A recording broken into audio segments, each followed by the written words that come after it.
Hello, and welcome to our show for the love of animals. We have a great show for you, particularly you dog lovers. I'm Darlene Pigford. And I'm Greg Bauer, and we want to tell our viewers about a couple of upcoming shows. We've got the Christmas show coming up before too long. Yes, we do. And then our annual visit to Quilts for Animal Lovers will be coming up. So that's a couple of things for you to think about and look at in the paper. So, but Darlene, what do we have? You said dog lovers. What do we got on mind today? Greg, we have a very interesting show and a very timely show. Okay. We are going to be talking about pit bulls and pit bull rescue. Okay. We're quite a bit in the newspapers here in Kentucky and in other places, so I'm sure this is going to be a very informative show on For the Love of Animals. Absolutely. Introduce our guest, please. I'll be happy to. This is Richard Jennings, who is doing a lot of rescue work, and you're from down around the Eddyville, Kentucky area, I believe, aren't you, Richard? Mm-hmm. And we're so happy that with all your busy work with rescue and everything, that you took some time out today to come visit with us and give our viewers some good information about pit bulls. So glad you're here. Yes. And you have a friend. Yes, I do. This is our little girl, Chloe. Okay. Clover, I'm sorry, come on, Clover. She's going to be bashful now the camera's on. Yeah. She'll be a little bashful, but this is our little girl. Tell us about Clover. Clover was actually used as a bait dog. She has some scarring on her and everything else. They cut her ears off with a pair of scissors when she was a puppy just to make her where the dogs could not get a hold of her ears and hold them to her. When she wouldn't fight, they decided to make her a bait dog. And she's such a loving girl. She won't fight anybody, but when she wouldn't fight, they made her a bait dog, and she got away from them. Then she made it to Southeast Missouri Humane Society, and they contacted us and said, "Can you please take her?" So we pulled her from there and saved her life and made sure she was safe. When we got her, she was not spayed and neutered. We got her spayed, and then we also found out that she was heartworm positive, very high heartworm positive. So we started her treatments. We brought her into our pack and made her part of our family for now. When she's done with her treatment and done with her training and receives her Good Citizen Canine Award, then she'll be ready for adoption. Okay. And that will probably be anywhere 3 to 4 months away. Well, she was very friendly, and she seems to have no problem meeting strangers here. No, she's a good girl. Smart dog. She likes the women. I could tell that today. She liked your camera woman, that's for sure. Oh, I know, yes. Rachel over there. And, you know, with all of this new environment, I mean, just look at her. Yeah, she's hiding her head. She's like, I don't want to be on TV. Well, I've said I know the tension is going to meet, I think with maybe the lights down low. You're right. Well, anyway, we're so glad to have you and Clover with us today. Thank you. Tell us tell us all about your personal fur family right now. Well, I have 6 that are personally mine.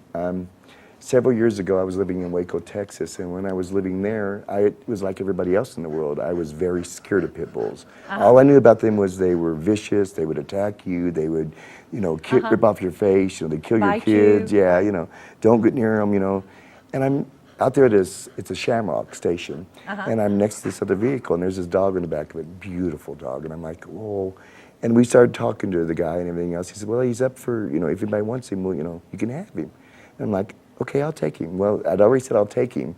And I go, well, what kind of dog is it? And he goes, pit bull. And I'm like, holy crap, I've just taken a pit bull. This is my first one ever. And it's like, I must be an idiot. So I was like, aren't they mean? And he's like, oh, no. We spent about, the first day I was really cautious of him. I'd keep him at bay a lot of ways. But I woke up the next morning and he's laying there right next to me giving me kisses in the bed. And I'm like, yeah, I guess I'm not scared of pit bulls anymore. And that was my first. And then from then it's just grown as a love. And I've had upwards of 8 of my personal dogs that have been pit bulls. They've been put down, some of them because of, liver failure or what may happen to them. And then we have 6 now. And then we have 17 fosters in our system right now. This is one of them. This is the sweetest girl you'll ever meet. She's a kisser. She'll be at our kissing booth. And even though you are a rescuer of pit bulls, you were telling me about a little fuzzy little creature that's just come into your life. Tell our viewers about that. We have chickens in our backyard. We have about 60 of them, any from the Chinese chickens on up to Rhode Island Reds and stuff. What, baby? And we had, one day I was out in the chicken coop and I'm looking around and there's this little black thing and I'm thinking it's, they'd killed a chicken and they had not. So what I did was I started looking at it. Clover, please don't do that, honey. And I started looking, and it was a little kitten, and the chickens were pecking it. So I picked it up and took it in, and we named it Church. And I'm not a big cat fan, or let's say I wasn't a big cat fan, until I'm in the house, and the kitten, we bathed it, got it cleaned up, got it fed, and it curls up right here on my shoulder, starts purring, and goes to sleep. And from then on, I guess, you know, God was telling me it's time to be a cat lover also. So, you know, I had to do that. So we have... Cats will do that to you. His name is Church because it's like, we named him Church after the Stephen King movie, A Pet Cemetery, because the poor kitten, he looked rough. They had been pecking on him. We don't know how long he'd been out there, you know, and everything else. So you rescue cats now, too? Yeah, I guess we do now. Well, now, tell us now, what is Unchained Love? Unchained Love is basically a pit bull rescue because there's so many of the breed that's misunderstood and so many people that do not like the breed, and they put out misinformation such as things as locking jaws and they're vicious and they're not a good animal to have around and they don't like cats. Well, if you come to my house and see 23 pit bulls running with a little 1.5 pound kitten, you'll change your mind because it's amazing to see Church and the rest of them run through the house playing. And she likes to play tag with her tail. So when they start wagging their tail, she likes to jump it. Of course, that works out well sometimes for her, sometimes it doesn't. Sometimes she gets slobbered on, so. But now, is this a national organization? No, we're not. We're locally right now in Kentucky. We do southern Indiana, we do southern Illinois, western Kentucky, and she keeps pulling the... That's okay, I'll pull it right back. And we do southern Missouri. Okay. So that's what we're covering right now. We have a board member that it's in Missouri we have fosters there and things like that. And so you started this, who actually started these? I started Unchained Love. I came to Western Kentucky and was working with a group called Creatures Great and Small. Wonderful organization. Very good organization. Judy Hardy is one of the sweetest ladies I've ever met in my life. Love her to death. But they're not big pit bull fans. I am. I always go for the underdog. So I left there, and with my friend Michelle Fowler, who owns Grooming Dales and getting ready to start Fur Kids, we came up with a name, and she helped me guide me through and helped me get started and everything else to start our organization. And she's my co-founder. So with my brother, her, and Susan Allen, who is also my other co-founder, we are the board members of Unchained Love. And we made it the bylaws and everything else to make it what it is today. And it's still growing, and we're still learning, you know, our way around the whole thing. Baby girl, you gotta quit that, please. Well, we're just really getting a good start. Yes, It's we probably are. a good time to take a short break and listen to a happy tale about a pit bull named Brody. And I think you'll find this very interesting, so give a listen. Brody loves to cuddle. Playing fetch and tug of war are his favorite games. You will catch Brody sunbathing on cool mornings. On hot days, he loves to play in the pool. Brody is a gentleman who loves kids and any human who will pet him. He's great with dogs and cats. Brody was a city boy from New York City, but now he's loving the country life. Welcome back. We hope you enjoyed that little happy tale about Brody. And we're visiting this afternoon with Richard Jennings, who is one of the co-founders of Unchained Love, which is a pit bull rescue. And we're in the process of learning about that and all about pit bulls. So, Darlene, where should we head next on this question? Educate us. What is the term pit bull? Is that a breed? Is it a generic term? It's basically a generic term. Back in the 1800s, there's two trains of thought on what the pit bulls came from. The most accepted is back in the 1800s, the English people needed a bull or an animal that could control wild game, bulls, bears, things like that. And they bred two breeds together, the terrier and a mastiff together to make a smaller breed that was short, stockier, and stronger and had better endurance. They bred with the mastiff because the mastiff has such a loyalty to it. It's very loyal, it's very loving, and they bred with the terrier because it has the stamina to withstand fighting a bull. You know, and they would use the bull the dog to basically grab the bull by its nose and hold on to it while the butcher slaughtered it. The other thing that was going on that they originally thought was that during Caesar's rule and everything else and the march across the beginning of the world, they thought there was a dog that he used, and they called it a war dog, and it was a mix of the same kind of two dogs. But they would bred these dogs to fight the enemy, and they would not fight their own people. They would put a certain color on them and train the dogs that color was not to be touched. So when they would fight in battle, the enemies actually got smart at one point and stopped. Change colors. And changed their colors, you're right. So then it kind of backfired on them, you know. The dogs no longer fought anybody or bit anybody, so. But the most accepted way is they started out like that. When they decided they didn't need the pit bulls to do this anymore, what, baby girl? Yes, you give kisses. Okay, good girl. When they decided they didn't need the pit bull to do that anymore, they started what they called baiting dogs. And they would put bears or excited bulls into a pit, and that's where they came up with the name pit bull. And they were using different breeds. They would use different kinds of animals together to mix it, to try to come up with a bull or a dog that could take the bull down faster. So, and they would bet on this. And then when the English government decided to ban that kind of thing, then they went underground and became fighting dogs. They started using them as fighting dogs, and they bred in other more voracious dogs into them to make them more aggressive, which tended to backfire on them because the pit bull is a very loving dog, and a lot of dogs won't fight. But their loyalty and their love for humans and wanting to please, they will do what you want them to do if you work with them hard enough and long enough. Well, now, how did they get, if this was in England, how did they get to the United States? When the English came over, when we first founded our country, they started bringing their dogs over here. Clover, come here. They started bringing the dogs over here, which was acceptable, and America fell in love with them. They were called the nanny dog for many years. If you owned a farm, many people would leave their dogs, or their kids alone with their dogs, and they were the pit bull terriers. If you look at the older pictures, and she's being a little difficult at the moment. She's doing fine.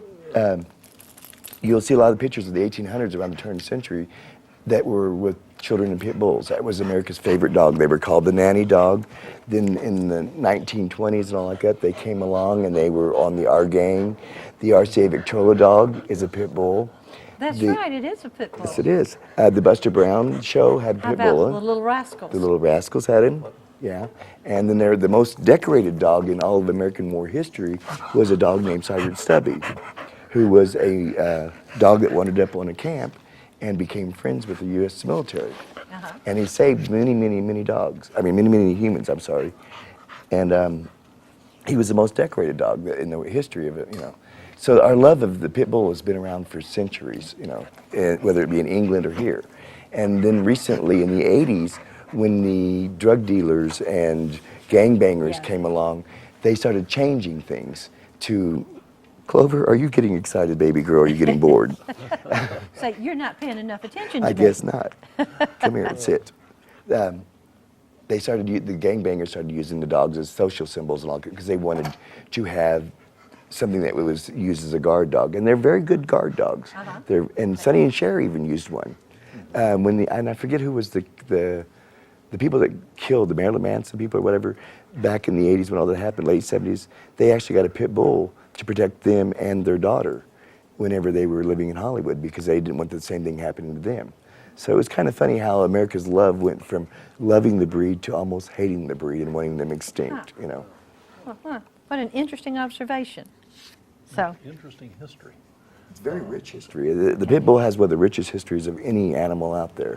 well, now, will all pit bulls look like Clover, or do they have a different appearance? They will vary anywhere from about 20 to 25 pounds for what they call a pocket pitty, all the way up to 80 to 100 pounds for, you know, the bigger breeds of the pits. You'll have some that are taller, but the one thing that will define a pit bull is usually short hair, a bigger head, more of a wider mouth, and very strong stance. Okay. That's one of the things that will definitely define them. They unfortunately will put in a lot of dog breeds in the bully breed category, like the Alafaha Blue Blood Bulldog. It's not even close or even related anywhere at all into this. They'll put the Corso Mastiffs in here, and they're not related to this breed at all. There's no DNA that relates them at all. Hi, baby girl. Say hi.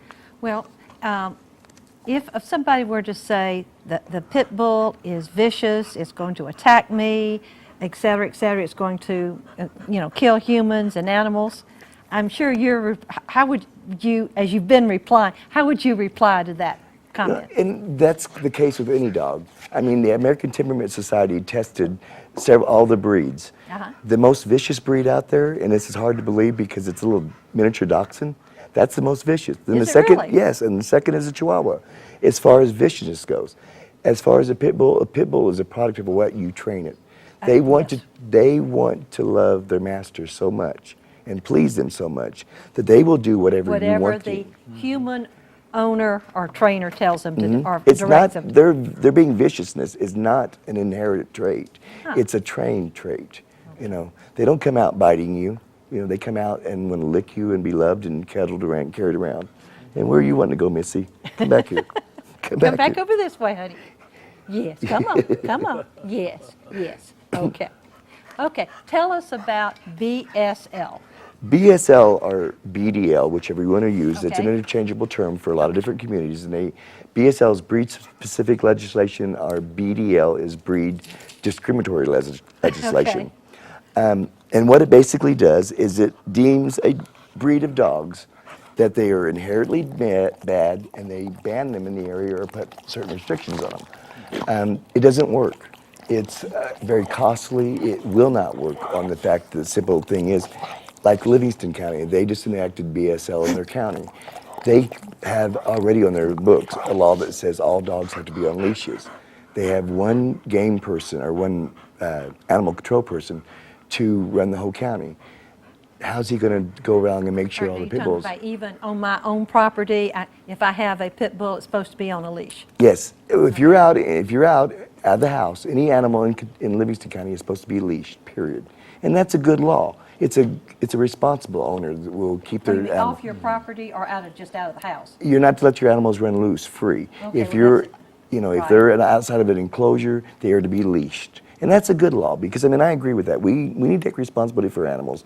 If you're keeping them into their containment areas or on a leash, you won't have pregnancy problems. You won't have people being bit. You won't have animals being chased You down. won't have them taking down bikers by accident, Right. which has happened to us here in this studio. Right. Oh, no, goodness. Yeah, somebody had a bike accident with a loose dog coming out and barking at it, and Oh, no. and the bike went over and hurt the biker. So Oh, my goodness, I'm yeah, sorry. so anyway, A baby. yeah. So that, in other words, it's restrictive legislation at a particular breed. Yeah, it's based on, and what Livingston County did was on pit bull types, bully breeds, and Rottweilers. Yeah. And what they've done in Livingston County is they've said, you have to have this much insurance, which is now going to make it harder on the homeowner because they've got to put extra insurance to cover the dogs of these certain breeds. And they're not covering all the breeds. And they're turning around and they're saying, you have to have your dog leashed, which is fine. You have to have a microchip, which is fine because all of our dogs, we Yeah, I microchip. can't argue with that. No, I can't argue with that either. Spaying and neuter, I'm all for that too. But if you're going to spay and neuter one breed, let's spay and neuter all breeds. Let's not do it just to one breed. Let's get rid of all of the unnecessary animals because we can't take care of them. Our shelters can't take care of them. Right. And we need to do that. I mean, that would be a good thing if we would start going after the backyard breeders and stopping that and spaying and neutering our animals. We would have We so many. we solve so many of our problems. Yeah, 4 to 5 million animals being killed a year, and that's just dogs, and not including the 7 to 8 million cats that are killed every year because of feral cats and everything else. It's kind of hard to do anything else with them but to put them down, unfortunately. Well, we want to hear a little bit more about your rescue work, Richard, but we want to take a short break now and listen to another happy tale about Mallory, another sweet pit bull. Mallory loves to play all day, but around 10 p.m., she's ready for bed. If you're not, she'll open the bedroom door and make herself quite comfortable in the bed. She's great with all dogs and loves to play fetch and frisbee. She also loves to chew on sticks when allowed outside. She is very high energy. Welcome back. We hope that you're enjoying that little tale about Mallory and that you're learning a lot about pit bulls today. I know we certainly are. And our guest today is Richard Jennings from Unchained Love, which is a rescue group. Tell us a little bit more about your rescue work that you're doing with Unchained Love, Richard. What we try to do is we try to educate people to the fact that this is a great breed. You know, that they are an important breed. They're loving, they're loyal, you know, the great attributes of the pit bull.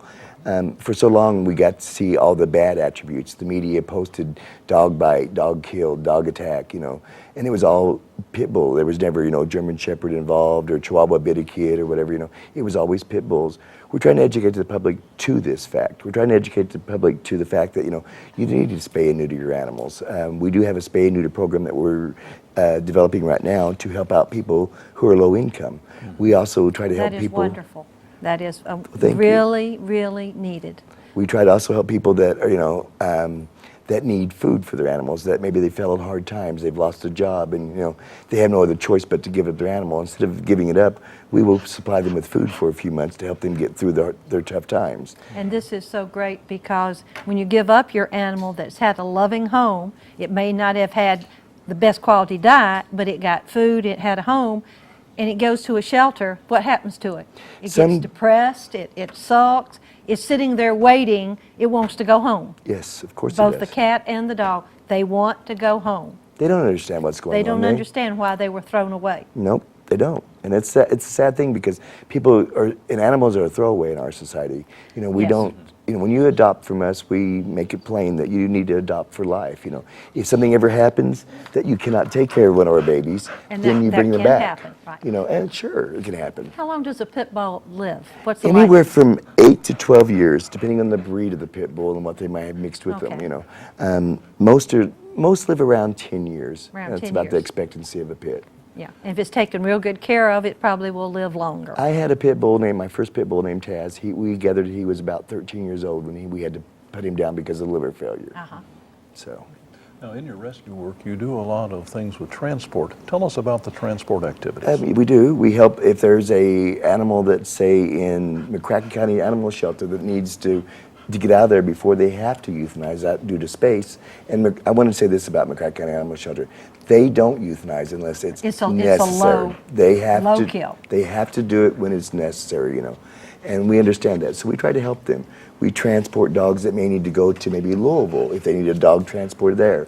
Or if they don't have anybody that will take them, we work with a sister rescue in New York, Michelle and I do, that will be glad to help take a lot of our animals and help us out.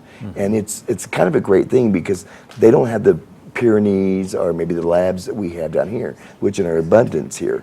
So we will transport them to New York and find them great homes.